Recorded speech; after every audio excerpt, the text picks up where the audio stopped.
नमस्कार, मेरा नाम शत्रुघ्न सिंह है और मैं उत्तराखंड में मुख्य सूचना आयुक्त हूँ। आज हम सूचना के मौलिक अधिकार के बारे में चर्चा करेंगे। यह क्यों महत्वपूर्ण है? सबसे पहली बात यह है कि आज से लगभग 73 वर्ष पहले जब हमारा देश आज़ाद हुआ तो हमने लोकतांत्रिक गणराज्य की स्थापना की।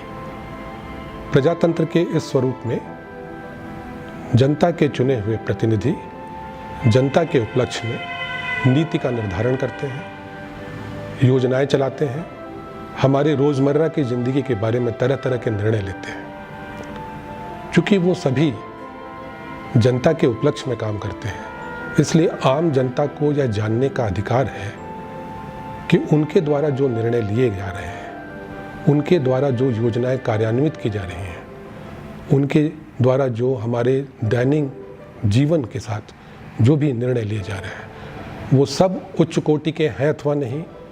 ऐसा तो नहीं है किसी भेदभाव के तहत वो निर्णय लिए जा रहे हैं, उसमें पारदर्शिता है या नहीं, उसमें भ्रष्टाचार की बू तो नहीं आ रही है।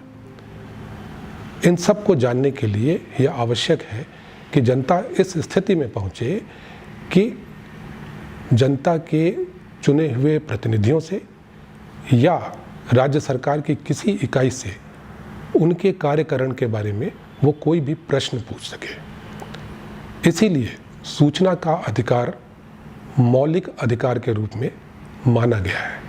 माननीय सर्वोच्च न्यायालय ने अपने अलग अलग निर्णयों में यह स्पष्ट कर दिया है कि हमारे संविधान के अनुच्छेद 19(1) क के अंतर्गत वाक और अभिव्यक्ति की स्वतंत्रता के तहत सूचना का अधिकार एक मौलिक अधिकार है। इसी को देखते हुए वर्ष 2005 में सूचना का अधिकार अधिनियम गठित कर लागू किया गया। इस अधिनियम का अगर आप प्रस्तावना पढ़ेंगे तो प्रस्तावना में इसके उद्देश्य की चर्चा की गई है।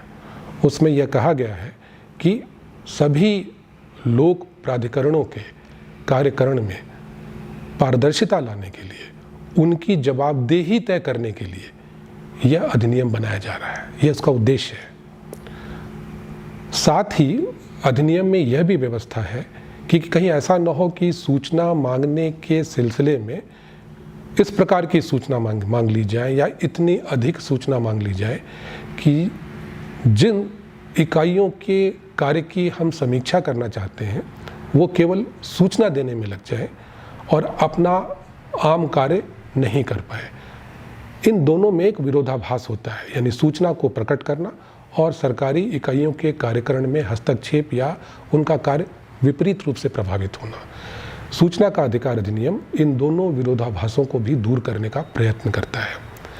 अर्थात इस अधिनियम के अंतर्गत बहुत सारे ऐसे प्राविधान हैं जिसके अंतर्गत मांगी गई कतिपय सूचनाएं नहीं दी जा सकती।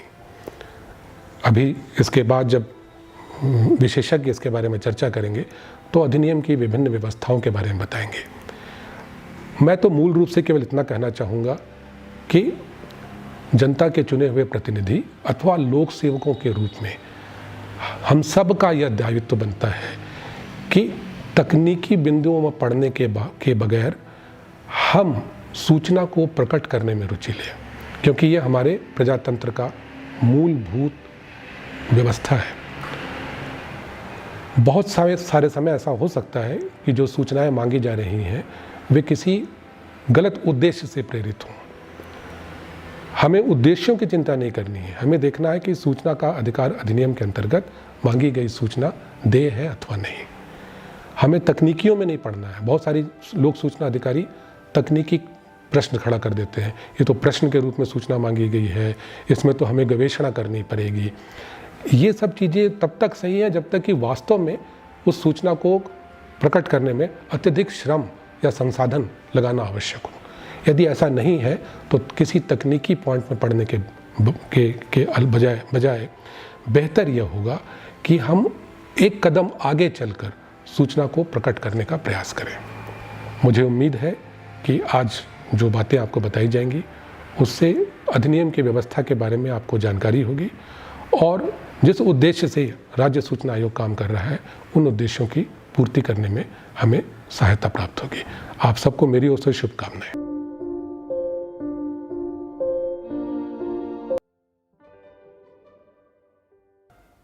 मेरा नाम टी.एस. बिष्ट है। मैं वरिष्ठ अभियोजन अधिकारी के पद से सेवानिवृत्त हुआ हूँ। सूचना का अधिकार अधिनियम 2005 के मुख्य प्रावधानों के संबंध में प्रकाश डाला जाएगा। ये सर्वविदित है कि 2000 जब से सूचना का अधिकार अधिनियम 2005 आया, इससे पूर्व भी माननीय सर्वोच्च न्यायालय ने अपने विभिन्न निर्णयों के माध्यम से ये पाया है कि राइट टू नो भी जो भारतीय संविधान में के आर्टिकल 19(1)(a) में वाक तथा अभिव्यक्ति की जो स्वतंत्रता दी गई है, उसमें राइट टू नो भी सम्मिलित किया गया है। मुख्य जो इसका लीडिंग केस है वो उत्तर प्रदेश बनाम राजनारायण 1975 में हुआ, और उसमें माननीय सुप्रीम कोर्ट ने यह अवधारित किया है कि प्रजातांत्रिक व्यवस्था में जहाँ पर शासन तंत्र जो है जनता के द्वारा चुना जाता है, जनता के लिए है और जनता के धन से चलता है, उसमें आम नागरिक को सरकारी काम में क्या हो रहा है उसके जानने का अधिकार होना चाहिए।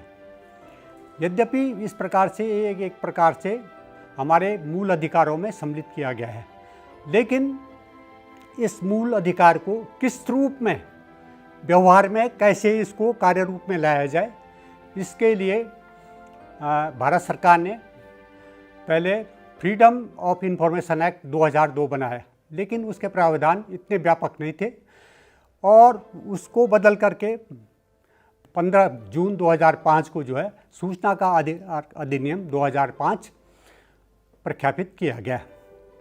यह अधिनियम 15 जून में इसके कुछ प्राविधान, जैसे लोक सूचना अधिकारियों की नियुक्ति, सहायक लोक सूचना अधिकारियों की नियुक्ति, स्वतः प्रकटन करने योग्य जो सूचनाओं का जो मैनुअल है वो तैयार किया जाना, सूचना आयोग का गठन और कुछ आदि कुछ प्राविधान जो लागू है। बाकी के लिए कहा गया कि 120 दिन बाद, इस अधिनियम के लागू होने के 120 दिन बाद, यानी 12 अक्टूबर 2005 से ये पूर्ण रूप से स्थापित हो गया। इसका तात्पर्य यह था कि जब तक सारी व्यवस्थाएं हो जाएंगी। यह भारत में जो है ये इस अधिनियम के लिए जो लागू को लाने के लिए जो है ये मजदूर किसान शक्ति संगठन करके राजस्थान में जो सूखा राहत, गरीबों के लिए जो सूखा राहत कार्य किए गए थे, उसमें जो भ्रष्टाचार और सरकारी धन का दुरुपयोग हुआ है और भाई भतीजावाद हुआ है, उसको की रोकथाम करने के लिए जनता ने, आम जनता को, पंचायत प्रतिनिधियों को और प्रबुद्ध लोगों को इस संगठन में सम्मिलित किया और ये जगह जगह जाके उन्होंने सुनवाएं की, पब्लिक आम सुनवाएं की, और उसमें ये वो कहा गया कि भाई जनता को जो है ये पता चलना चाहिए कि कौन से विकास कार्यों में कितना पैसा आया है, किस प्रयोजन से है, किसके लिए है। कुछ सूचनाएं ऐसी हैं जो सूचना को में एग्जम्प्टेड हैं, सूचनाएं छूट प्राप्त सूचनाएं हैं। उनमें है ये 10 किस्म की हैं। एक तो है सूचना जिनके प्रकरण से भारत की प्रभुत्ता और अखंडता, राज्य की सुरक्षा, रणनीति, वैज्ञानिक तथा आर्थिक हित, विदेश के संबंध पर तुरंत प्रभाव पड़ता हो, किसी अपराध को करने से उद्दीपन होता हो। सूचना जिसके प्रकाशन से किसी न्यायालय या अधिकरण द्वारा अभिव्यक्त रूप से निश्चित किया गया है, जिसके प्रकटन से न्यायालय की अवमानना होती हो। सूचना जिसके प्रकटन से संसद या किसी राज्य के विधानमंडल के विशासन का भंग कारित होगा। सूचना जिसके वाणिज्यिक विश्वास, व्यापार गोपनीयता, बौद्धिक संपदा सम्मिलित है, जिसके प्रकरण से किसी पर व्यक्ति की प्रतियोगिता स्थिति का नुकसान होता है, जब तक कि सक्षम प्राधिकारी या समाधानी हो जाता है कि ऐसी सूचना के प्रकरण से विस्तृत लोकहित का समर्थन होता है। किसी व्यक्ति की उसकी वैश्विक नातेदारी के उपलब्ध सूचना जब तक कि सक्षम प्राधिकारी या समाधान नहीं हो जाता है कि ऐसे सूचना प्रकरण विस्तृत लोकहित का समर्थन होता है।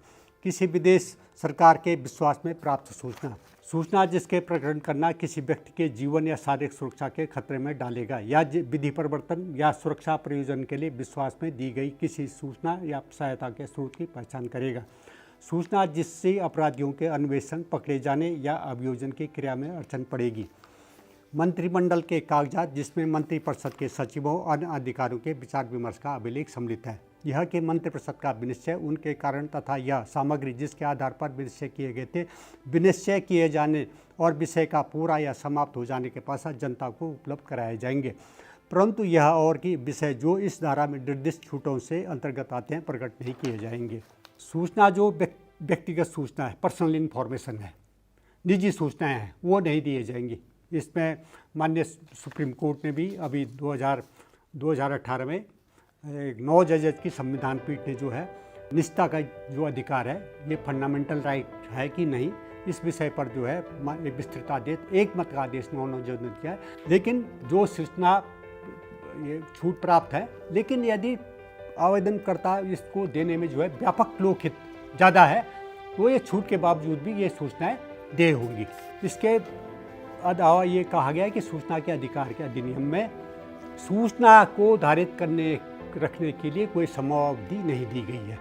ये तो विभाग में जो अभिलेख रखने के लिए जो समय सीमा नियत की गई है उस समय सीमा के भीतर ही अभिलेख रखे जा सकते हैं। यदि समय सीमा पूरी हो गई तो विनिष्टीकरण नियम के तहत उसका विनिष्टीकरण कर दिया जाएगा और वो सूचना जो है धारित सूचना नहीं रहेगी। ये ऐसी सूचना जो किसी के जो है उसको जो है कॉपीराइट द्वारा जो है कॉपीराइट का उल्लंघन होता है वो सूचना भी दे देंगे। 10 में कहा गया कि ऐसे सूचना जो किसी ने ऐसी सूचना प्राप्त की जिसका एक भाग तो जो है सूचना से छूट प्राप्त है, लेकिन कुछ भाग ऐसा है कि जो उसी अभिलेख में जो सूचना देय योग्य है तो उस भाग, यदि वो भाग अलग हो सकता है, पृथक किया जा सकता है, तो ऐसे भाग को पृथक करते हुए देय सूचना जो है अनुरोधकर्ता को दे दी जाएगी।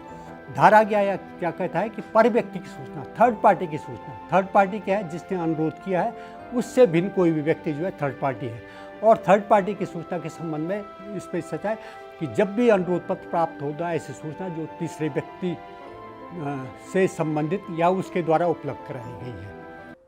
यह भारत में जो है ये इस अधिनियम के लिए जो लागू को लाने के लिए जो है ये मजदूर किसान शक्ति संगठन करके राजस्थान में जो सूखा राहत, गरीबों के लिए जो सूखा राहत कार्य किए गए थे उसमें जो भ्रष्टाचार और सरकारी धन का दुरुपयोग हुआ है और भाई भतीजावाद हुआ है उसको की रोकथाम करने के लिए जनता ने,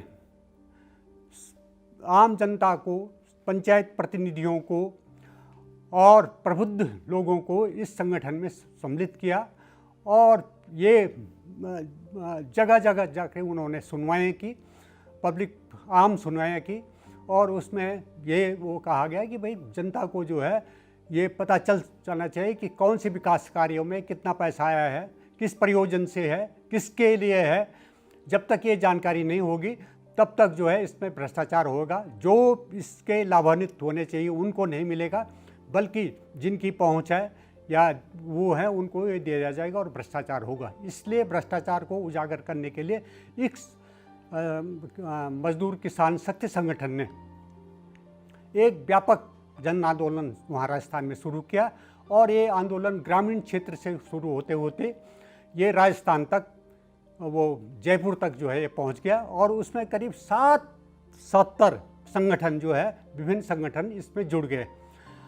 तो इस प्रकार से ये वहाँ राजस्थान में जो है राजस्थान सूचना का अधिकार अधिनियम 2000 बनाया गया। इससे पहले भी गोवा, तमिलनाडु में 1997 में जो सूचना का अधिकार अधिनियम राज्यों ने अलग अलग बनाए थे, लेकिन उनमें एक रूपता नहीं थी और तब ये 2002 में जो फ्रीडम ऑफ इंफॉर्मेशन एक्ट लाया गया। उसके प्राविधान ज़्यादा प्रभावी नहीं थे।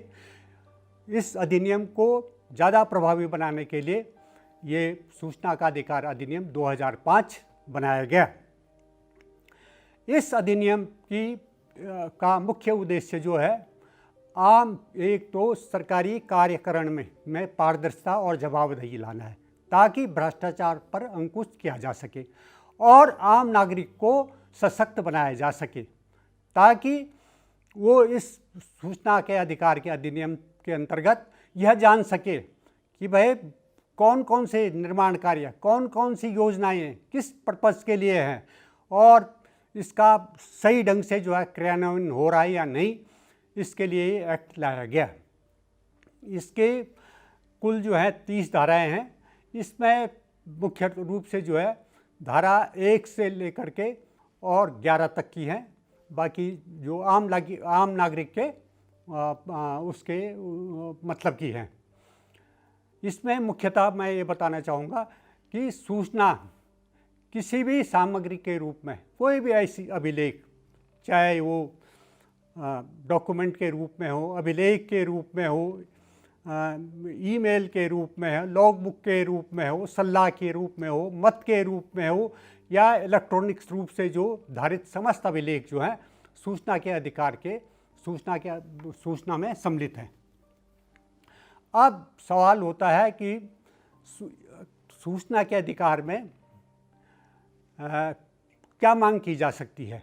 तो इन अभिलेखों के अलावा इन जो जितने भी धारित अभिलेख हैं किसी भी पब्लिक अथॉरिटी में, सूचना का अधिकार अधिनियम वहीं लागू होगा जहां पर जो पब्लिक अथॉरिटी से आच्छादित होता हो।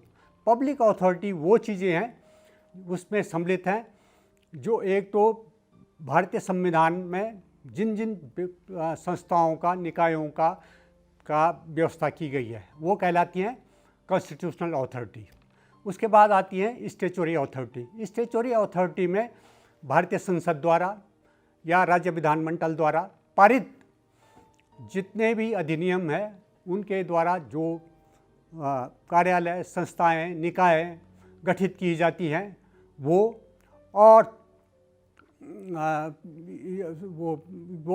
तीसरा जो है राज्य सरकार या केंद्र सरकार के नोटिफिकेशन के द्वारा या किसी आदेश के द्वारा जो गठित किए जाते हैं वो भी लोक प्राधिकारी है। इसके अलावा लोक प्राधिकारी के अंतर्गत कोई भी ऐसी संस्था, कोई भी ऐसा निकाय जो सरकार के स्वामित्वाधीन है, जिस पर सरकार का स्वामित्व हो, नियंत्रणाधीन है, कंट्रोल हो, लेकिन कंट्रोल भी वो माना जाएगा जो केवल रेगुलेटरी और सुपरवाइजरी कंट्रोल नहीं होना चाहिए, उस पर जो है व्यापक नियंत्रण होना चाहिए। डे टू डे उस संस्था के, उस निकाय के, उस बॉडी के कार्य में, डे टू डे के कार्यों में यदि सरकार का नियंत्रण है तो वो भी जो है लोक प्राधिकारी है।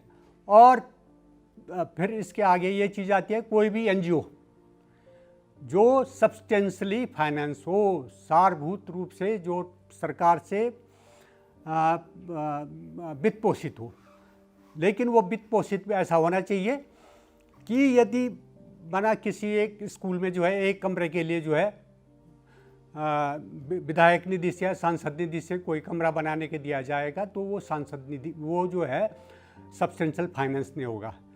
सब्सटेंशियल फाइनेंस के लिए ये है कि यदि उस सरकार की तरफ से वो सहायता उस संस्था को न दी जाए तो वो संस्था चल नहीं सकती है, तब वो सब्सटेंशियल फाइनेंस माना जाएगा।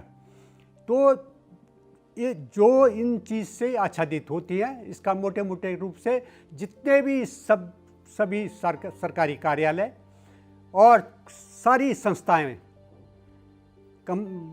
ये जो कॉरपोरेशन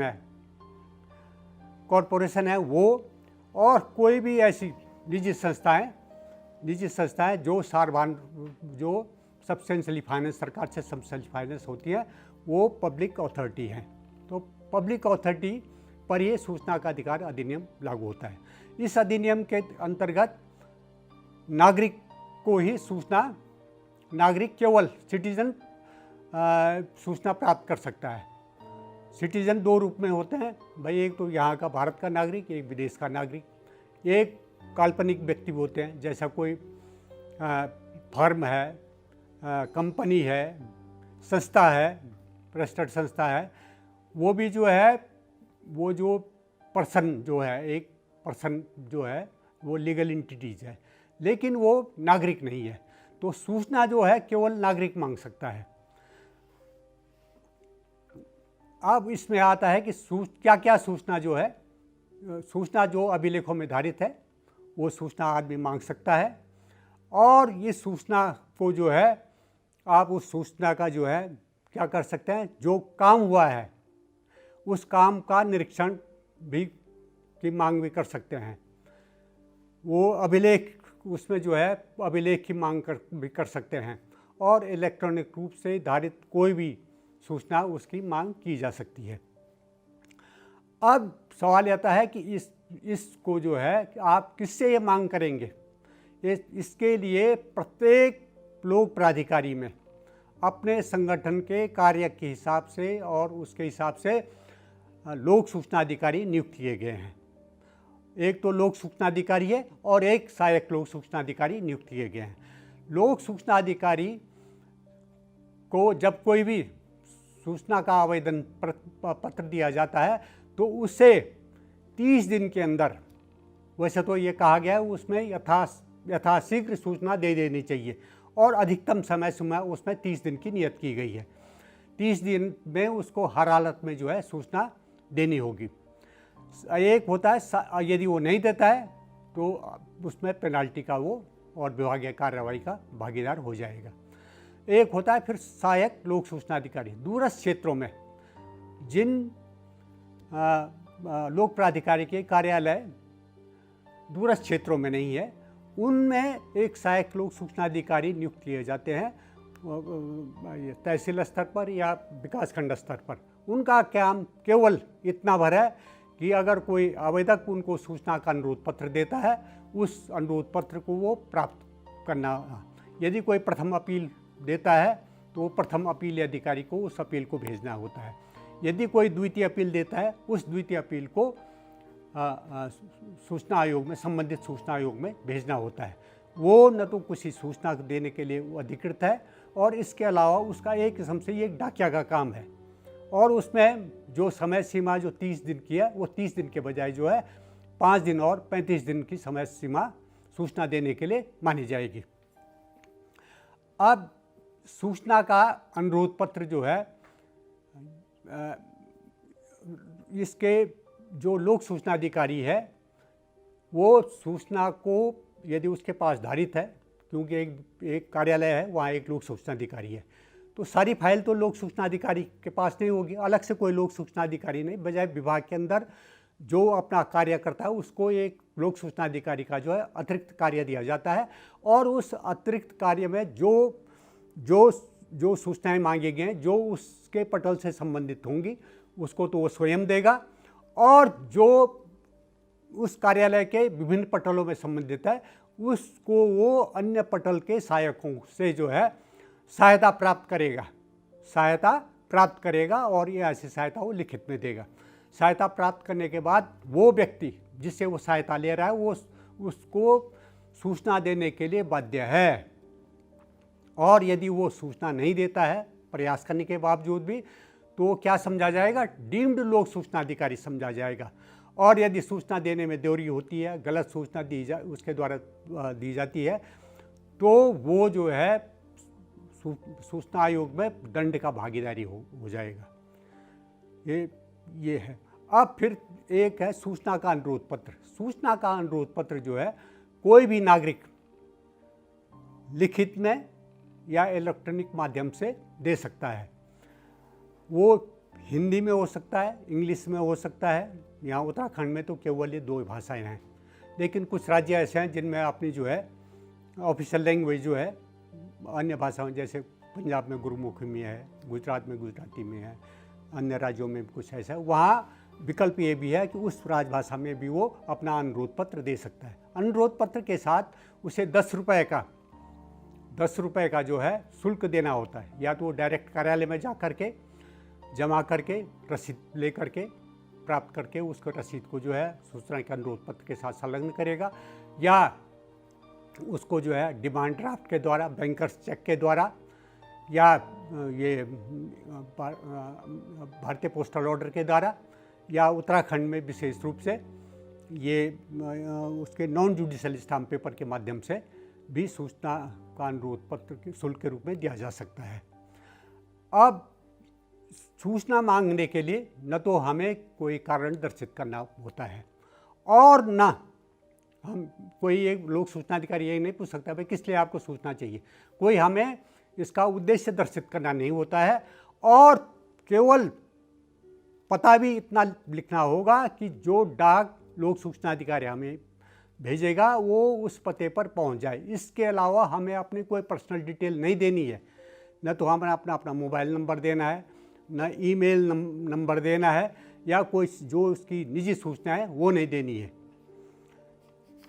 अब सवाल इसमें ये कहा गया था कि कुछ अनुरोध पत्र ऐसे होते हैं कि जानकारी के अभाव में कुछ लोगों को इतनी जानकारी नहीं होती है कि भाई कौन सूचना किस कार्यालय में धारित है, या कभी कभी जो बहुत चालाक किस्म के लोग हैं वो जानबूझ करके वो जानते हैं कि कौन की सूचना किस विभाग से किस लोक सूचना अधिकारी के पास प्राप्त हो सकती है, वो लोक सूचना अधिकारी को घेरने के चक्कर में कई विभागों से संबंधित सूचना जो है वो एक अनुरोध पत्र में दे देंगे। तो उसके लिए भारत सरकार की जो गाइडलाइन है वो ये है कि यदि सूचना का अनुरोध पत्र उस लोक प्राधिकारी के लोक सूचना अधिकारी को दिया जाता है, केवल उससे संबंधित होता है, तो अपनी वो उसकी सूचना को जो है यथाशीघ्र अधिकतम 30 दिन के अंदर वो उपलब्ध कराएगा। यदि उसका कुछ भाग ऐसा है जो कुछ उस लोक सूचना अधिकारी से संबंधित है तथा कुछ भाग ऐसा है जो किसी अन्य लोक प्राधिकारी के लोक सूचना अधिकारी से संबंधित है, तो वो क्या करेगा, अपने से संबंधित सूचना तो अपने आप तैयार करेगा और उससे जो बिंदु दूसरे लोक सूचना अधिकारी लोक प्राधिकारी के लोक सूचना अधिकारी से संबंधित है उनको धारा 6(3) RTI एक्ट में उनको अंतरण करेगा। और ये अंतरण जो है उसको 5 दिन में करना है, यदि 5 दिन की अधिकतम अवधि है। अब कुछ ऐसे अनुरोध पत्र होते हैं जिसमें जो है कई सारे जिस लोक सूचना अधिकारी को दिया गया उससे संबंधित कोई भी सूचना नहीं होती है, या एक सूचना उससे संबंधित है और बाकी सूचनाएं जो है एक से अधिक अन्य लोक सूचना अधिकारियों से संबंधित है। तो उस स्थिति में बेहतर स्थिति ये होगी कि वो अपने से संबंधित सूचना उसको दे करके बाकी सूचना का अनुरोध पत्र उनको वापस कर दिया जाएगा कि इस बिंदु की सूचना जो है इन यदि उसको ज्ञात है इन लोक प्राधिकारियों से है, और आप वहाँ पृथक पृथक रूप से सूचना का अनुरोध पत्र दे करके सूचना प्राप्त कर सकते हैं। या कभी एक स्थिति ऐसी हो सकती है कि ऐसा सूचना का अनुरोध पत्र है जिस लोक सूचना अधिकारी को सूचना का अनुरोध पत्र दिया जाता है उससे संबंधित कोई भी सूचना नहीं है, बाकी एक से अधिक लोक सूचना अधिकारी से संबंधित है, तो वो क्या करेगा, पूरा का पूरा अनुरोध पत्र उनको वापस कर देगा अनुरोधकर्ता को, भाई इससे संबंधित सूचना जो मेरे से कोई भी सूचना संबंधित नहीं है। यदि उनको जानकारी है कि कौन सी सूचना किससे संबंधित है तो उन लोक सूचना अधिकारी का नाम बता देगा, ये सूचना इनसे से संबंधित है, वहाँ आप पृथक पृथक रूप से आवेदन पत्र दें और सूचना प्राप्त करें। और एक स्थिति ये हो सकती है उसको ज्ञात ही नहीं है किसके पास ये सूचना धारित है, तो भी वो कहेगा भाई मेरे भरसक प्रयास करने के बाद भी मुझे ये ज्ञात नहीं हो पा रहा है कि ये कौन सी सूचना किस लोक सूचना अधिकारी से संबंधित है, कृपया आप जानकारी प्राप्त करके संबंधित लोक सूचना अधिकारी को प्रार्थना पत्र दें। अब ये तो अंतरण की बात हुई। अब है सूचना को जो है सामान्य रूप से वैसा तो यह है यथाशीघ्र दी जाएगी, और अधिकतम जो है इसमें जो अवधि है वो 30 दिन की है। ठीक, 30 दिन के अंदर यदि आपने सूचना जिनसे कलेक्ट करनी है जिनसे संबंधित है उनसे आप सहयोग ले करके सूचना जो है कलेक्ट करके लोग उसको अनुरोधकर्ता को देंगे। यदि आपने जो है सूचना बहुत विस्तृत है जिसके लिए आपको अतिरिक्त शुल्क की मांग करनी पड़ सकती है, तो आप अतिरिक्त शुल्क का जो है कैलकुलेशन मेमो बनाएंगे कि इस बिंदु से संबंधित सूचना इतना page A3 size A4 size के इतने या इससे बड़े साइज़ के इतने, उनका प्रत्येक बिंदु वाइज उसका कैलकुलेशन करके उनको देगा कि आप अतिरिक्त शुल्क ये जमा करें, तभी ये सूचना जो है आपको देय होगी। तो जिस डेट को सूचना के जिस डेट को अनुरोध पर प्राप्त हुआ और जिस डेट में सूचना के लिए अतिरिक्त शुल्क के आवेदन पत्र वो डिमांड शुल्क सूचना अतिरिक्त शुल्क की मांग की गई, उस बीच की अवधि, सपोज पहले तारीख को किसने सूचना का अनुरोध पत्र दिया और 10 तारीख को उसने अतिरिक्त शुल्क की मांग की, तो फिर अब उसके पास जिस दिन अतिरिक्त शुल्क उसके पास प्राप्त होगी उसके सूचना देने के लिए 20 दिन बीत जाएंगे। और यदि किसी ने 29वें दिन सूचना के अनुरोध प्राप्त होने के 29वें दिन में उसने अतिरिक्त शुल्क की मांग की, तो जब उसको जो है अतिरिक्त शुल्क प्राप्त होगा, सूचना देने के लिए क्या बचेगा, केवल 1 दिन बचेगा। 1 दिन बचेगा तो उसको फ़ोटो स्टेट भी करानी है। जहाँ पर बहुत बृहत मात्रा में सूचनाएं हैं, फ़ोटो स्टेट कराने भी समय लग सकता है। कई कार्यालय इतने दूरस्थ क्षेत्रों में है कि वहाँ फ़ोटो स्टेट मशीन भी नहीं है, कार्यालय में बिजली नहीं है, तो फ़ोटो स्टेट मशीन क्या काम करेगी। वहाँ कई किलोमीटर दूर जा कर के बाज़ार से वो फ़ोटो स्टेट कराने पड़ते हैं। इसलिए लोक सूचना अधिकारी को यथासंभव अति शीघ्र, जितने कैलकुलेशन करने में जो टाइम लगता है उसके अति शीघ्र उसको कैलकुलेशन करके अतिरिक्त शुल्क की मांग कर देनी चाहिए। बहुत बहुत धन्यवाद, नमस्कार।